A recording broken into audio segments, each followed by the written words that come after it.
سلام السلام عليكم متابعيني، شلونكم؟ إن شاء الله بخير وعافية، وإن شاء الله يا رب يدوم أخبار حلوة.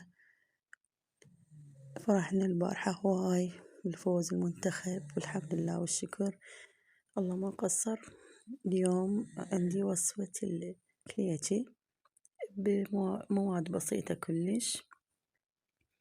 عندي جبت دهن نص قلاص وزبد وزيت، يعني جمعتهم كلهم سويتهم كلهم كوب كامل يعني قلاص. وعندي بيكنج باودر خليت، وذرة ملح. عندي هنا حبة البركة خليت، طحين صفر يعني كيلو تقريبا كيلو ونص.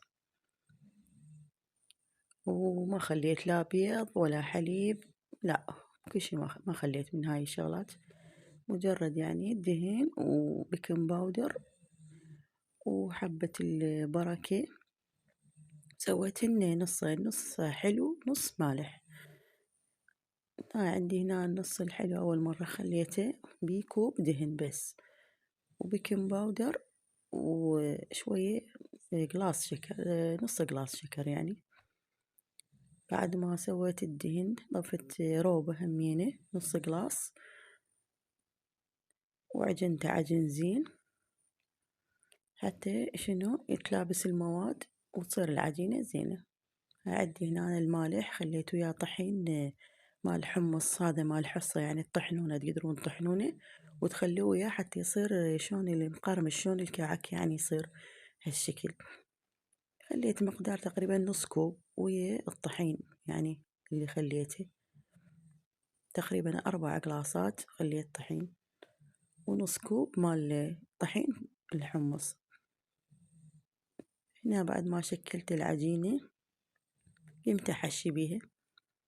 وأهم شي بنات بالكليتشة يعني تفتون الدهن، يعني هاي الحركة يعني كلش مهمة، إنه تفتون الدهن حتى يتلابس ويا الطحين ويصير شلون التراب يعني.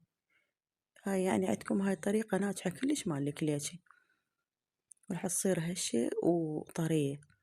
وأنا هنا حبيت أخلي بيها درافة شوية، ضفت شوية خميرة، وصار عندنا يعني بيكنج باودر وخميرة خليت.